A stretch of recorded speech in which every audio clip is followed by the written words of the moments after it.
Utah, Ohio State.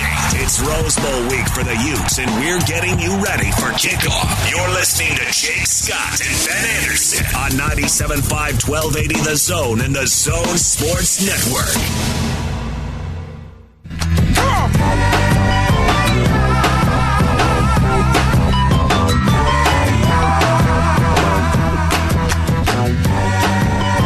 Jake and Ben, 97.5 and 1280 The Zone. It's time to talk a little sports. Of course, you see him.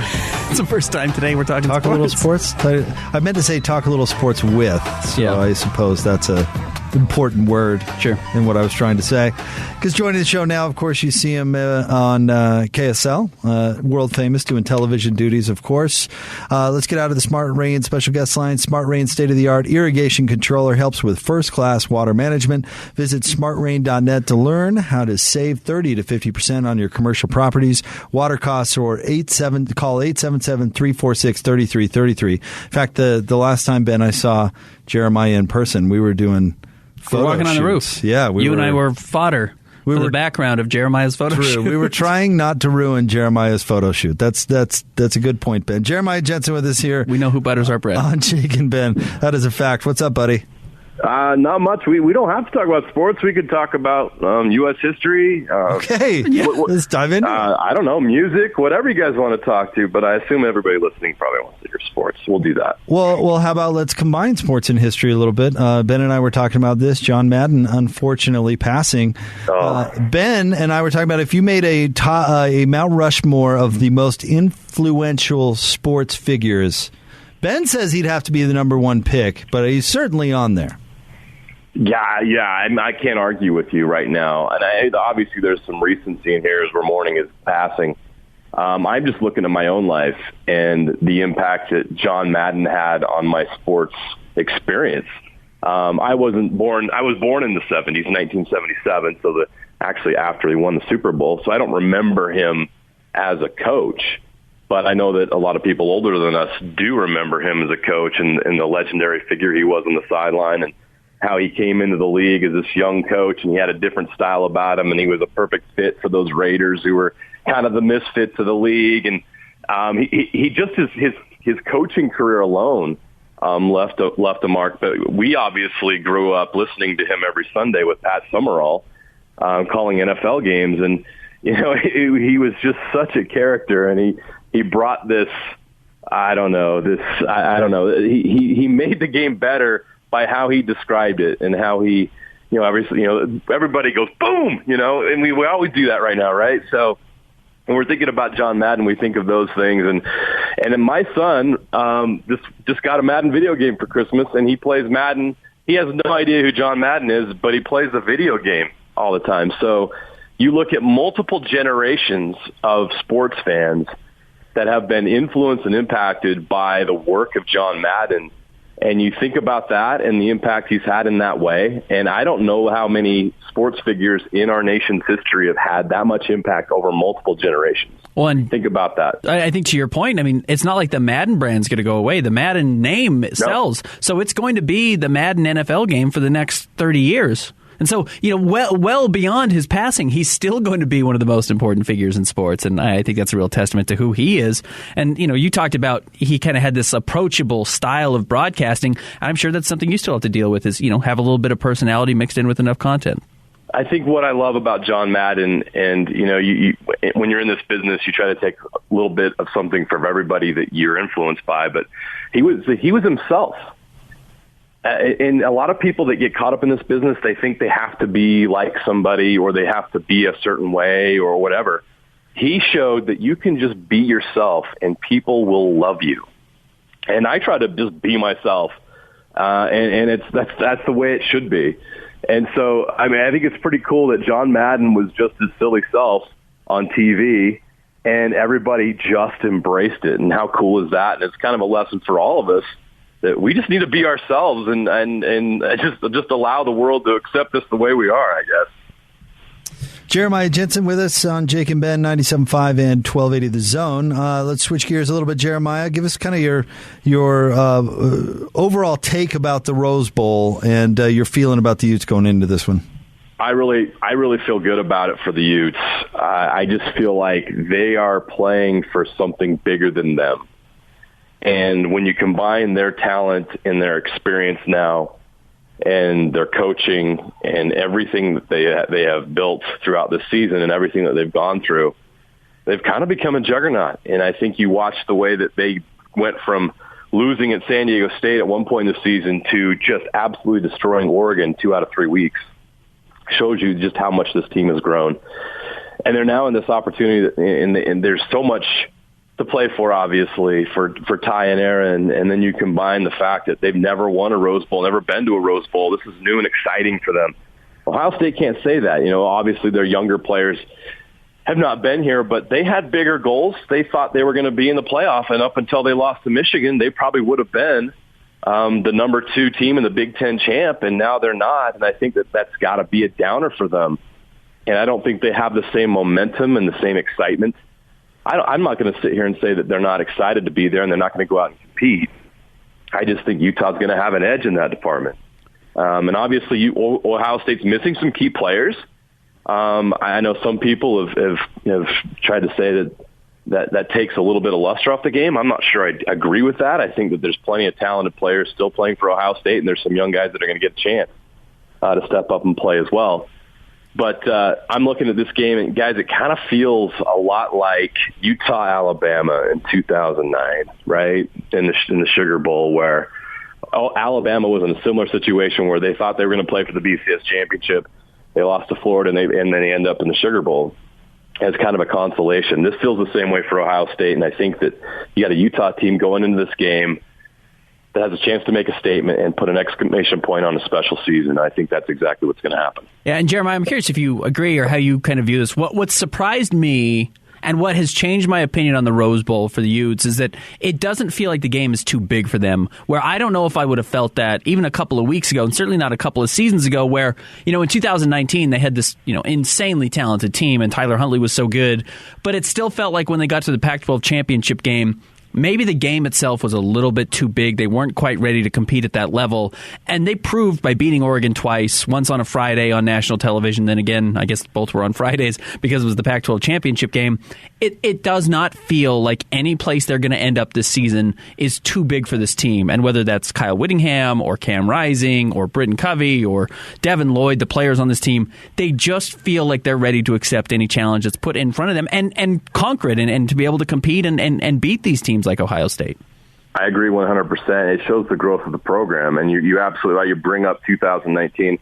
I was at that Pac-12 championship game. The Utes were favored to win that game, and you're right. They just were not ready for the moment, and they got punched in the mouth. This year, they were the one doing the punching, and I think that's really impressive, especially when you consider, obviously they have some really experienced, talented players. Devin Lloyd, an All-American, who I think really anchors and leads that team. But Cam Rising is a sophomore that's never been in these situations before.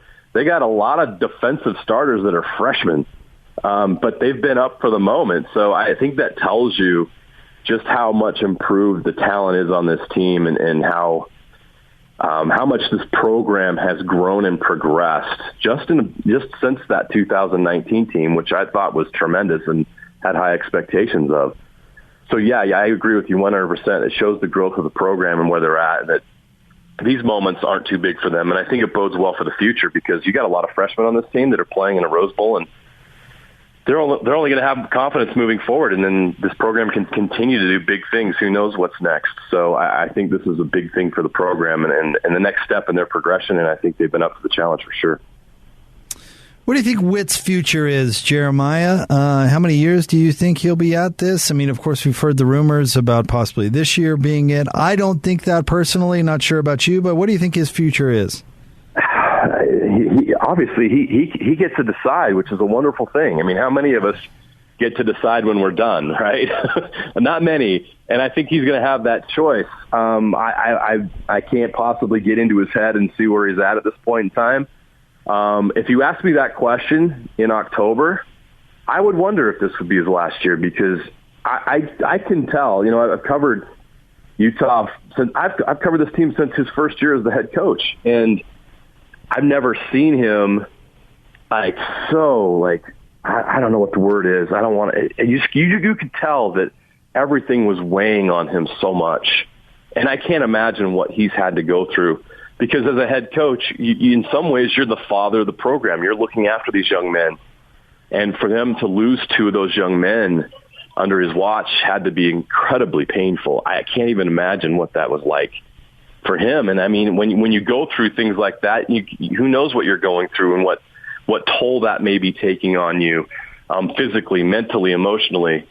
So, 2 months ago, I probably would have had a different answer than I do now. I think what's happened since then has perhaps energized him to be a part of the success. I mean, this is what it's been about for 10 plus years. He built this. He's been along for the ride and all the ups and downs, and now he's enjoying the up. And what a high that must be. And I can't imagine him wanting to step away and not wanting to enjoy this more, because I look at next year's team, guys. I think they're going to be good again next year. And so why would he not want to come back and be a part of this and try to experience this again? I think he'll step away when he feels like he can't give 100%. And I'm sure that day's coming soon. He's not getting younger. He's in his 60s now. But right now, I just can't imagine him wanting to step away from this. There's just too much energy and too much progress and too much success in the program right now. Jeremiah Jensen's our guest. When we look at the Jazz this season, I'm curious, because I feel like Jake and I could be we're just a little too close to it. And not that you're not at all the games and covering it just like we are, but Jake does pre-half and post, and I'm writing about every game, and the grind of it certainly starts to add up a little bit, and we probably don't do a good enough job stepping back from it. And I feel like, man, the season's felt tough to me. There's been something about it that has not felt as easy as last year was. And I know they had the number 1 seed basically all season long, and maybe that was part of the ease of it. But I look back at their last 24 games, they're 20-4. I mean, they've lost 4 games since the middle of November. They're just playing a really, really high level of basketball, and it still doesn't feel as easy to me. Is that a personal thing that I'm dealing with, or Jake's dealing with, or are you getting that sense also? Well, I'm watching this. It's funny you bring that up. I kind of have felt the same way too. And maybe last year, here's what I think it is, Ben. Our expectations have changed. Last year, we did not expect the Jazz to race out to the great start they had. We did not expect them to win the number 1 overall seed in the regular season. And so there was a freshness and a newness about that. And let's be honest about last year, they had very little adversity until Donovan got hurt against the Pacers, right? I mean, they had hardly any injuries, and everything went very smoothly. And this year, I think you've had more bumps in the road, and now we're dealing with COVID again. And I think it's the way that they lost some of those games. Look, you're right. They're 2.5 games behind the Warriors for the best record in the NBA. They're a top 3 team in the league right now. But because of the way they've lost some of these games, especially to some teams they should have beat, the heartbreaking losses they had, maybe that's part of it. I don't know. And maybe it's just the grind. And I think there's a feeling with this team that, and I think this is the difference between last year and this year, is it's really just all about the playoffs, right? And the playoffs are far away. They're in April, May. This team, in order to take the next step and to prove anything, can't do that until the playoffs. Last year they were proving something every game because they were on this unprecedented run to the number 1 seed. I think that's the difference. And why maybe this feels like a grind. I think it's a grind for this team because they know it's all about the playoffs. And I think we in the media and I think fans as well know it's all about the playoffs, and that's far away. So I think that may be part of that. But you're right. They're having as much success this year as they did last year. It's just coming in a different way. Jeremiah, either positive or negative, has there been something about this season with the Jazz that has surprised you? Surprised me? No, I don't think so. I think I can't think of anything right off the top of my head about this team that surprised me. I think Rudy's still playing in dominant fashion. I think maybe Draymond Green wins Defensive Player of the Year this year because of the success the Warriors are having, but he's still playing at that level. Donovan, I think, has been even better this year. I like the additions they've made to the team. I think maybe the one thing that maybe I'm surprised at is the bench hasn't been better, and maybe that'll come along here coming later on in the season, especially with Rudy Gay getting more acclimated and getting more comfortable. But no, I think this is exactly where I thought they'd be. I'm more surprised about other developments. I'm surprised the Warriors are back, being at the top, especially without Clay. but not surprised that the Suns are where they're at. Other than that, I'm really not surprised by anything, and I think the Jazz are in a great position. But I do think there's still room for improvement with this team, which is a good sign. One really quick thing before we let you go, Jeremiah. Rank the top 3 writers at KSLSports.com. How about number 1, Ben Anderson, number 2, Ben Anderson, and number 3, Ben Anderson? I couldn't disagree. I agree. I have the same list. Yeah. I read everything you write. Big fan. Big fan. Well, Jeremiah, we're a big fan of yours, buddy. Jer writes sometimes too. Yeah. So we appreciate. I'd put you in the top 3, not 1 or 2, but I'd put you in the top 3. You're there. You're in the convo. If I'm in top 3, then KSLSports.com is in big trouble. We better find more writers. Well, Jeremiah, I know that's not true, so we got a great staff. Well, thanks, buddy. We look forward to when you have a chance to come on with us, and we'll talk to you soon. Happy New Year. Thanks for having me, guys. You appreciate it. Jeremiah Jensen. Love JJ. Oh, yeah, the best. Catch Sports Beat and catch him on KSL, of course, Channel 5. Rose Bowl coverage. We got it all. Yeah, blowing it out. Yeah. Big ups to KSL Sports. Yeah, I tell you, man, it was interesting going over to KSL and how much fun it's been being at KSL Sports, and they invest in it. They take it seriously. Trevor Allen's down there right now. We've got coverage on our Twitter account at KSL Sports. If you don't follow it, follow it. Like, he's got the interviews. He's doing it now. Trevor's going to be there all week long, and then we're going to send TV guys down there, and writers are down there, and radio's doing it now because they've invested in radio. It's fun. It's fun to be a part of. It's a very real approach to how you're supposed to cover sports. It's exciting. Ben, you and I can say this from personal experience. Not all radio companies are built alike. No, not at all. No, I'm blessed. I'm truly live a very charmed life, and I'm very lucky to be where I am right now with everybody involved at KSL Sports, and here, and you, and Megan, and everybody. I feel very lucky as we get towards the end of the year, and I look back at all the people I get to spend time with. I'm very grateful for them. Maybe not Lloyd. No, that's why we make him sit in the other room. But that's why he lasted about a week producing 1 hour of our show, and we chased him off. He's like, no, we don't need that bad energy coming into our lives. It is bad energy. That's exactly. You know what? That's well described, Ben. We need.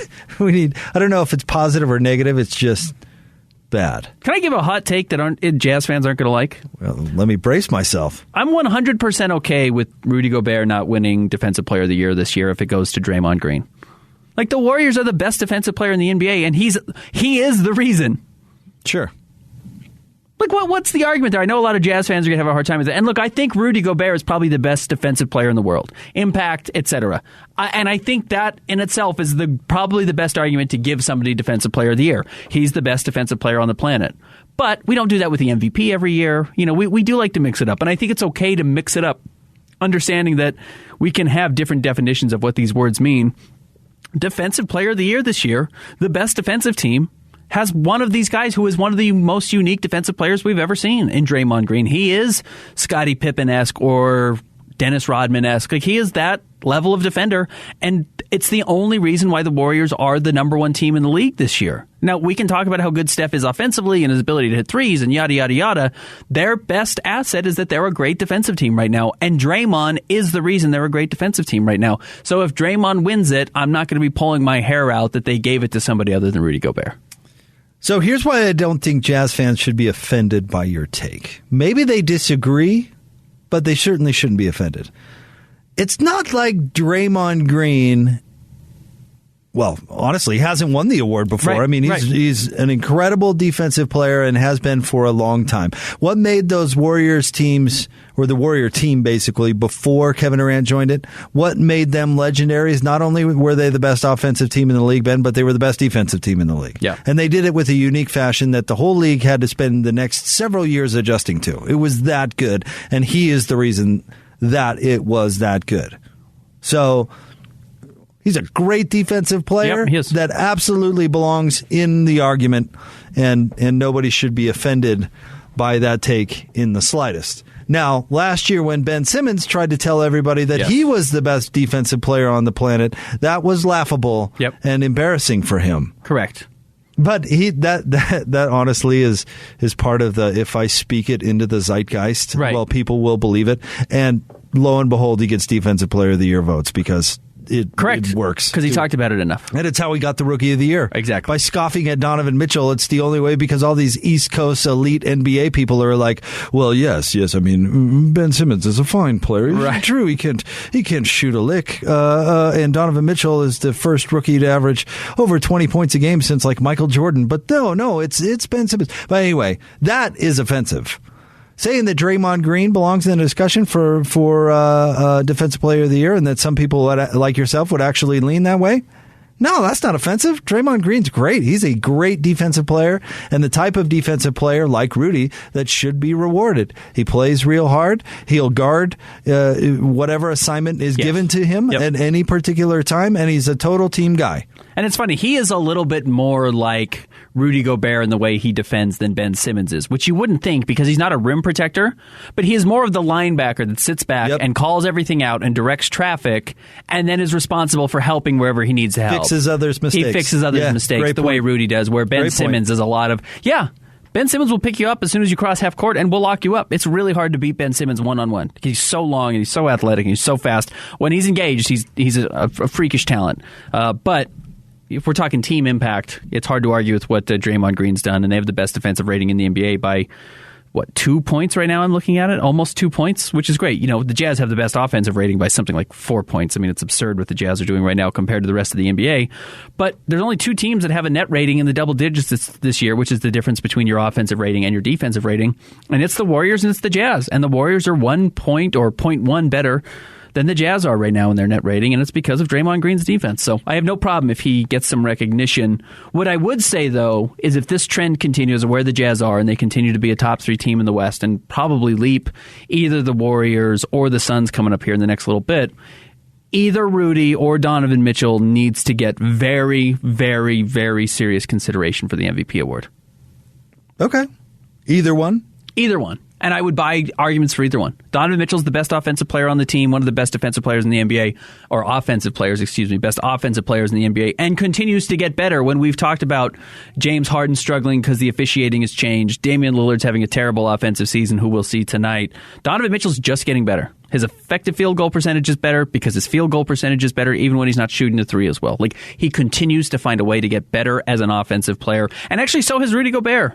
To Rudy's credit, he is better this year catching the ball and making a move and making a play. And then good for Quinn Snyder for recognizing it and also giving him that luxury and that ability to say, you know what, we can live with Rudy Gobert missing a couple of turnaround jump shots a week if it's going to make him better at some point in the playoffs. And I think you have to do that. I actually credit mainly Donovan, but the other teammates as well for Rudy's offensive improvement too, because they've passed him the ball. Donovan certainly has. That has not always been a thing. That sounds like a really simple take, but there have been previous years where they did not, and put this on Rudy to a certain extent, they did not trust Rudy enough to pass him the ball. Yeah. And Rudy's last game alone, Rudy made a couple of difficult grabs. Yep. Right? And his finishing has gotten more aggressive. I still think there's some room there. You still see a fancy layup or two. Just dunk it, Rudy. It's okay. Right. You can he's even dunked through some players, which is something that we didn't see. Jared Allen against the Cavaliers. Yes. One great of his best point. dunks of the year. Yep. And that's a great player to dunk over, too. Correct. So, I think Rudy's earned a little bit more confidence, but his teammates are giving him the ball. That's a big deal. Yeah. And it makes the Jazz offense all the much better because, if you have to collapse to guard Rudy to keep him from getting a dunk, well, you're cheating off the corner, odds are. And if you've got Bogdanovich or Ingles or Clarkson, for that matter, standing in the corner, it's a really good shot. He's also shooting his free throws really well. Gobert is. He's up at about 70% right now, which is where he needs to be, for Rudy. So he's playing well in that sense that you're talking about. His offense has improved as well. So one of those two guys needs to be in the conversation for MVP. They don't have to win it. There's a lot of valuable names out there that I think deserve to be in that conversation. But, if you're talking about Chris Paul, you could easily make the argument for Chris Paul, but you can make that exact same argument for either Rudy or Donovan, I think. Or if you want to say KD and with the Nets, I think you can say the same thing for what the Jazz have. So I think that would be one place, if I'm a Jazz fan, I would worry less about Defensive Player of the Year or Sixth Man of the Year, and I would thinking more of the big prize of the MVP. Last year, the Jazz were the hot team to get awards. Correct. The Warriors are going to be that this year. If not the Warriors, then the Suns. Yeah. But there's still a decent chance, I think, of somewhat reasonable chance the Jazz end up with the best record in the NBA again this season. If that's the case, you're the best team in back-to-back years. That's kind of how Karl Malone did win his MVP awards, right? Like the Jazz were kind of finally there long enough that you really had to respect that the best player on their team is doing something extremely significant at the highest level. Want to remind you about our friends at Davis Vision. It's the 5th annual Black Friday sale. It's been extended through December at Davis Vision. If you're tired of contacts or glasses, get LASIK now. Save $1,400. Limited spots available. So act now. Check them out at davisvisionmd.com or call 801-253-3080. That is Davis Vision. Top 3 stories at KSLSports.com. Coming up next, 97.5 and 1280 The Zone. Utah, Ohio State. It's Rose Bowl week for the Utes, and we're getting you ready for kickoff. You're listening to Jake Scott and Ben Anderson on 97.5, 1280 The Zone and the Zone Sports Network. I'm not afraid. Yeah. It's been a ride.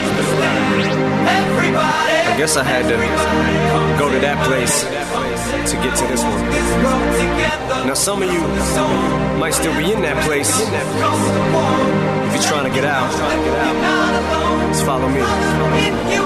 I'll get you there. You can try and read my lyrics off of this paper before I lay them, but you won't take the sting out these words before I say them. A lot of bad GMs out there in sports, Ben. Yep. The great Stevon Smith Sr. told me that once. Really, really terrific agents. Right. Really good agents, man. But in the case we were just talking about, you're happy somebody got overpaid. That has to be one of those things that athletes more than ever. I would love a real truth serum segment with some athletes to just talk about, get some real truth from some guys who've been around a long time. I bet you one of the most interesting things they could talk about is you get what you pay for in your agents. You really get, because I'm sure there are some agents that are like, I'd take less, I'd take a smaller cut. Yeah. You're my biggest client. I'm going to be your guy who's like, you know what? Go with Cantor. Because he has some of the biggest agents, but there's a reason he has some of the biggest agents. Right. You're not going to be his top or biggest players. You're not going to be his top player, but you're going to get what you pay for. Just do it. Bite the bullet. If I were a basketball player and had to hire an agent right now, I'm hiring Max Urugul. Yeah. And I have no idea where he is at the moment. Probably not in country, but I'm picking that guy. The guy that could twist the arm of a franchise to give Enes Kanter a max deal. Correct. That's the agent I want, Ben. Who was Dante Exum's agent? I mean, Dante Exum, he went to Rob Pelinka. Rob Pelinka was great before he went over worked for the Lakers, but could get everybody paid. You know who has a shockingly good agent, but he's been good, is Rudy Gobert's agent, who's a guy he followed him from France and has kind of been with him his whole time, but they made each other a bunch of money. But yeah, having a good agent versus the bad agents that are out there that we see it. We see it covering the teams. When you have a bad agent, you get that bad contract. It's brutal. I will never understand the athlete that hires a family member to be the agent. The pressure of somebody you trust, but man. What if they blow it? They're just as likely to blow your money as someone else. It's the whole reason that, honestly, my wife is a very capable attorney. If it ever came down to it that I needed an attorney, I'm not hiring her. Correct. Because what if it goes south? Right. What am I going to do then? Yeah.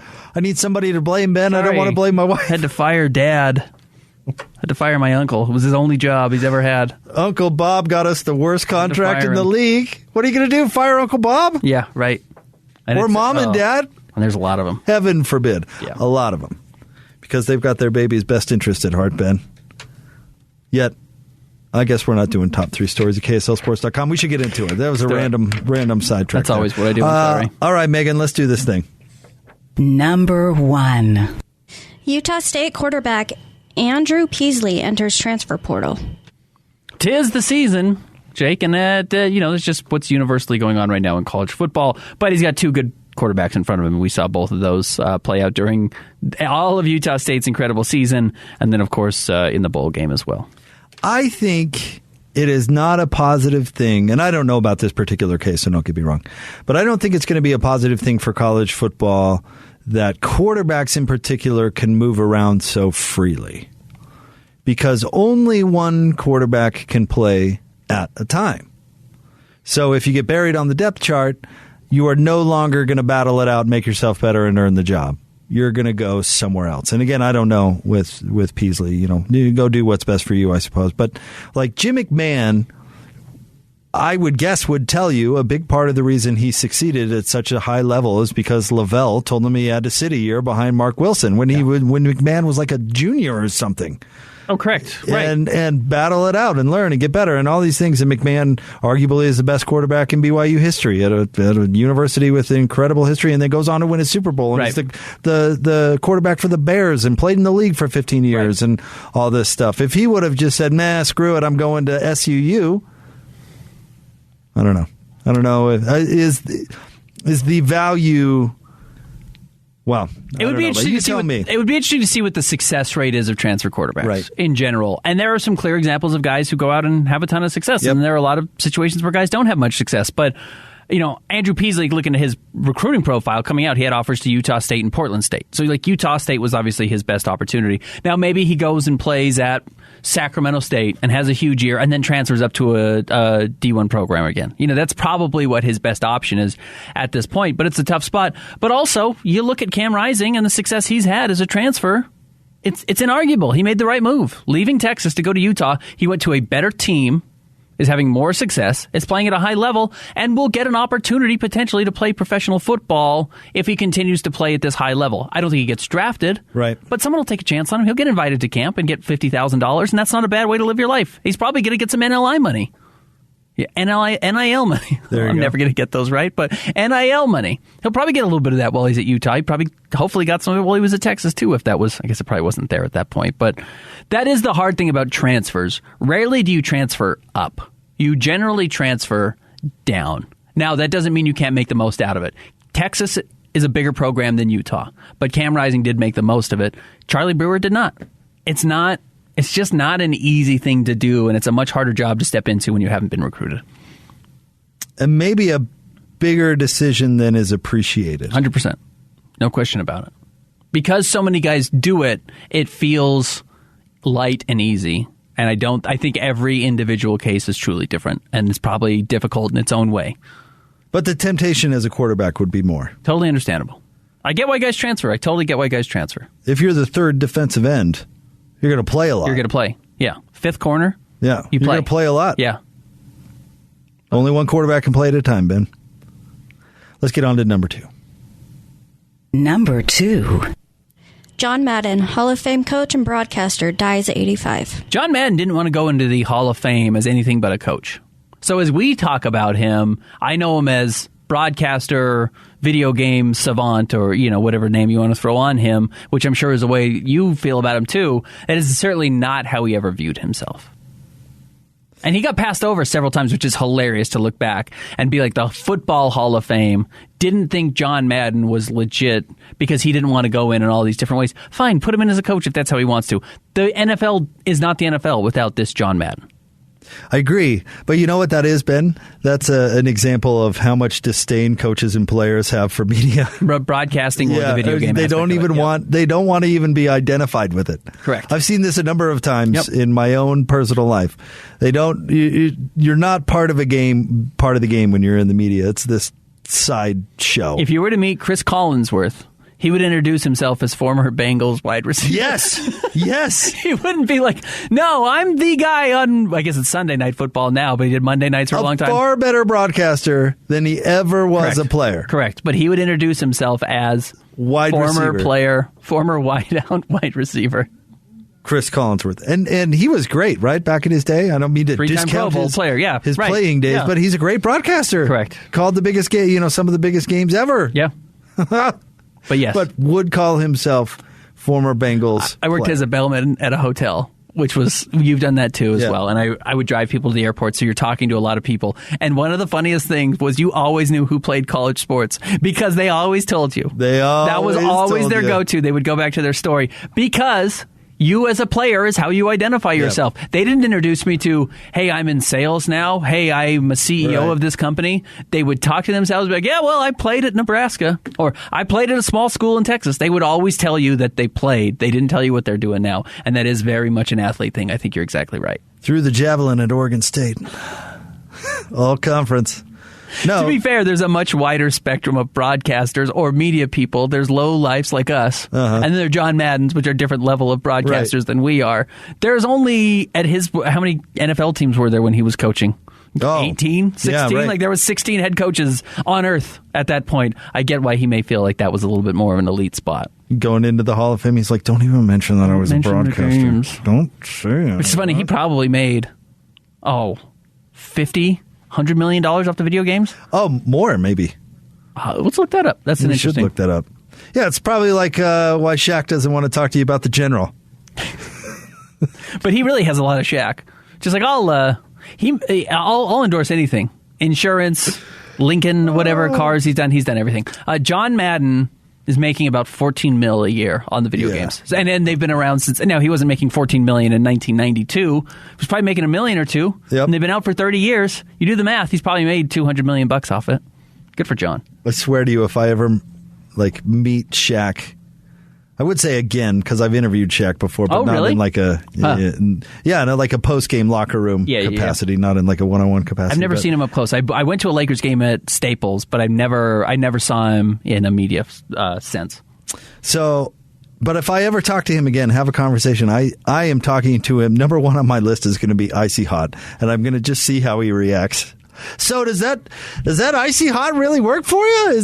Should I get that back thing? I see the commercial all the time, and you look like you're dominating out there. What is that legit? That's what you're going with. In the late 80s, Madden signed a deal worth roughly $8 million to launch Madden football originally. So in the 80s, he was making $8 million. So he was already making a lot then. In fact, like per capita or with inflation, that was probably more money then than he makes even now. Good for John Madden. Not for passing away, but making all the money he made off the video games. Shaq, I'm getting killed on my car insurance. Is the general legit?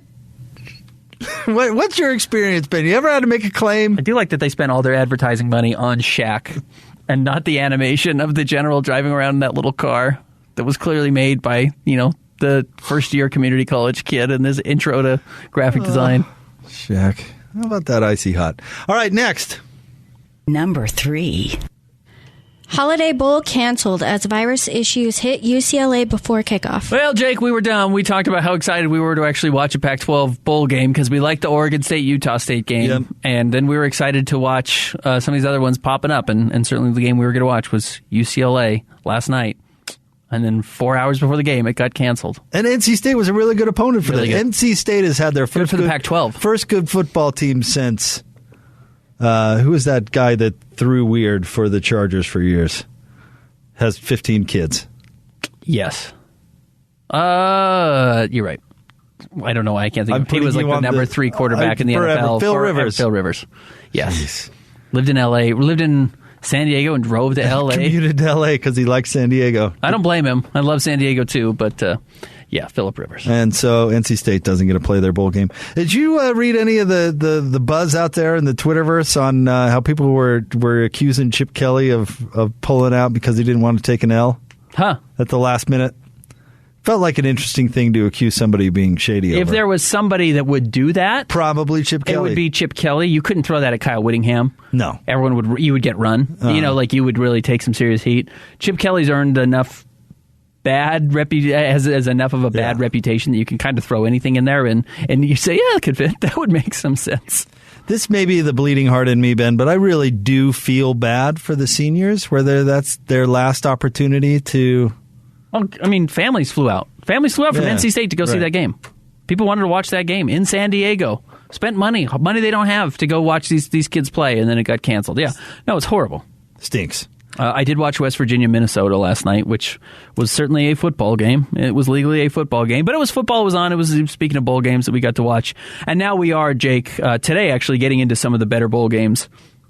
I've never heard of this team, Maryland versus Virginia Tech. I've never heard of that horrible team, but they're playing. But Clemson, Iowa State should be fun, even though I know Clemson wasn't Clemson this year. You've got Oregon versus Oklahoma tonight coming up in the Alamo Bowl, so that's going to be a very fun game to watch. And then, as we said, we start getting really into the good games, of course, coming up this weekend. Hardly paying attention to my Hokies. It's tough to get into these bowl games when the coaches aren't there. Correct. Yeah. In fact, our guy Matt Brown was on with DJ and PK today, and he was talking about how Ohio State has already hired their next defensive coordinator, but he's not on the staff now. But what it means is by a simple numbers game, at least one member of that staff is not going to be on the staff the next year. You only have so many spots. So it's one of those things like, well, how much is my heart in this really? Or After how much the game, am I we shoot hitting one the of the phones? coaches. Yeah. How much am I networking down here? How much am I working on the game plan? It's just weird. It's awkward. Let's hope there's no issues with COVID going up to Utah in the Rose Bowl. If they're willing to pull a game with 5 minutes left to play, or before it starts, let's hope we don't end up running into that situation. Honestly, I just get nervous. I'm looking at all the clips that Trevor Allen's putting out on KSLSports.com right now, or on our Twitter account at KSL Sports, and we're right next to the players again. I'm just like, if this is going to be the reason we get it canceled, let's do everything over Zoom. Let's put these guys in a protected bubble for the next 4 days because it's too important to this program to have this game end up getting canceled. But look, I'm excited for the games tonight. I'll watch Clemson, Iowa State. I'll watch Oregon, Oklahoma. Those are terrific games. Stay tuned. More Jake and Ben next. 97.5 and 1280 The Zone. Utah, Ohio State. It's Rose Bowl week for the Utes, and we're getting you ready for kickoff. You're listening to Jake Scott and Ben Anderson on 97.5, 1280 The Zone and The Zone Sports Network.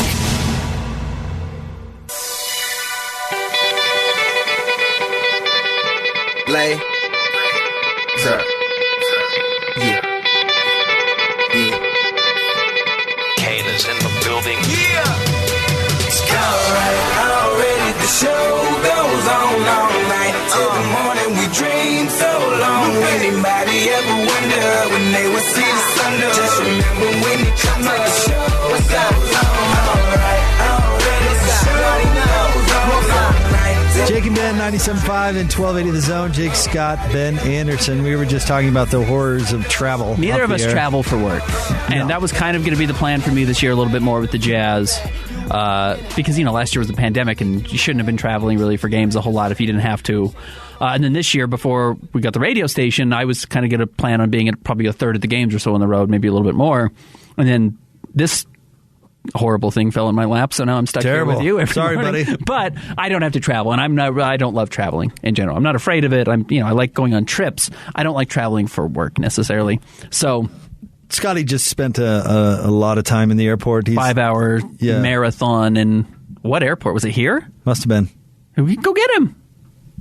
Send the oldest kid to go pick him up. Seriously. I ran into that issue. I was traveling down to, I guess it must have been when I was going down to the lake or to go watch the Jazz play the Clippers. It must have been when I was going to L.A. Our flight ended up getting delayed like 7 hours. And luckily, I lived 15 minutes from the airport. And so just picked me up and went and had lunch and hung out for a little while, But I hate that. I hate being on other people's schedules all the time, and traveling must be the worst part. But I am trying to think of what the best thing would be. I know a lot of people for the Jazz. I mean, the players get a per diem, but even there's some weird ancillary people you wouldn't expect to get per diem also get per diem. That's probably pretty fun to have somebody walk around and give you an envelope of cash on the airplane. Oh, yeah, sign me up for that. And being like, yeah, I'm a broadcast assistant. This is more money than I make in a year, but I get the per diem? Sure. I never knew what a bad traveler I was until I got married. Yes. Because she would complain about my complaining. You've watched Up in the Air with George Clooney. Oh, I hated that movie so much. Yeah, who cares? Anna Kendrick. Yeah. But his whole thing is yes.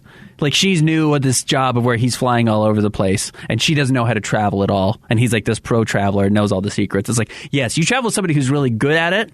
It's shocking. Shocking. It's crazy if you travel with somebody who's horribly bad at traveling, the worst traveler you've ever met in your life, because that's a real experience. That's a real learning experience. My wife, she signed me up for the what do they call it? Now we have the clear. That's what a bad traveler I am, is that she spends the extra money to get me the clear. But the pre-check, she got me the pre-check. If you go more 2 or 3 trips a year, I would say get the clear. Get the TSA pre-check so you just don't have to do all the nonsense anymore. It makes a world of difference. It's so worth it. But I guess it really cuts down on my complaining because you just waltz right through. Yep. It's great. Yeah. No, it's smart.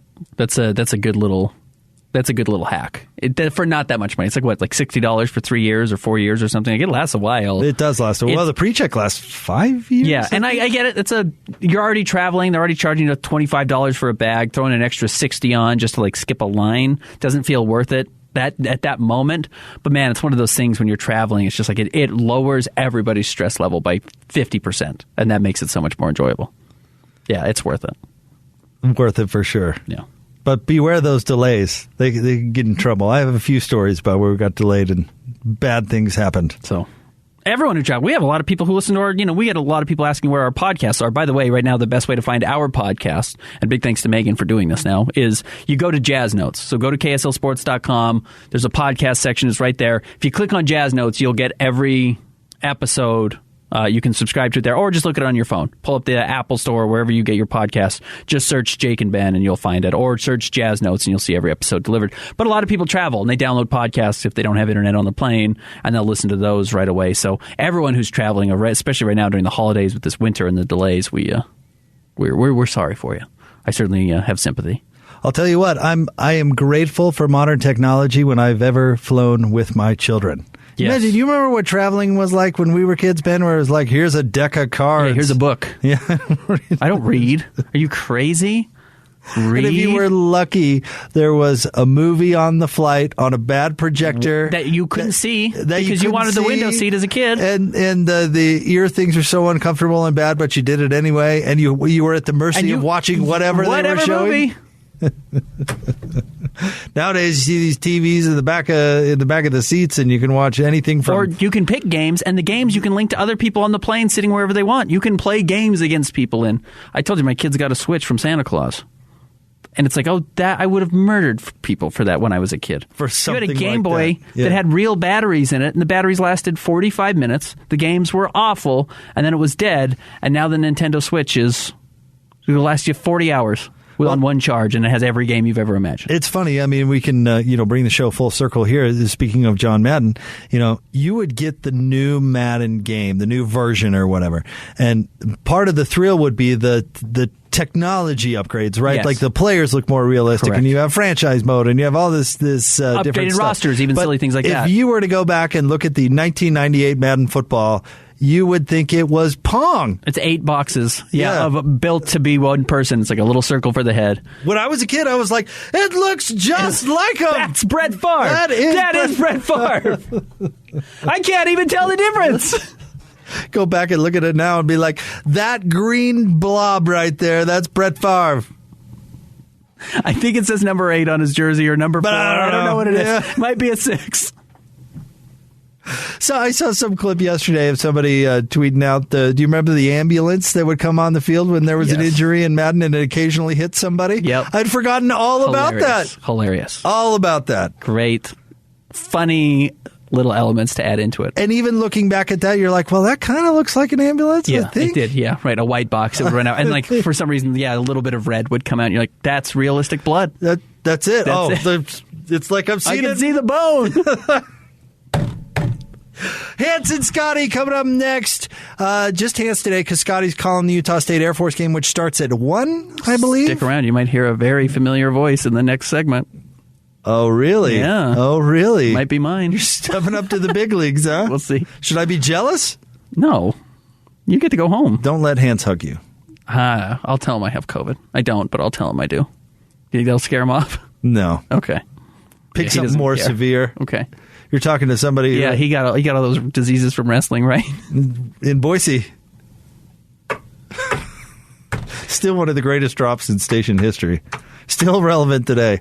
Stay tuned. 97.5. Thanks, Megan. 97.5 and 1280 The Zone.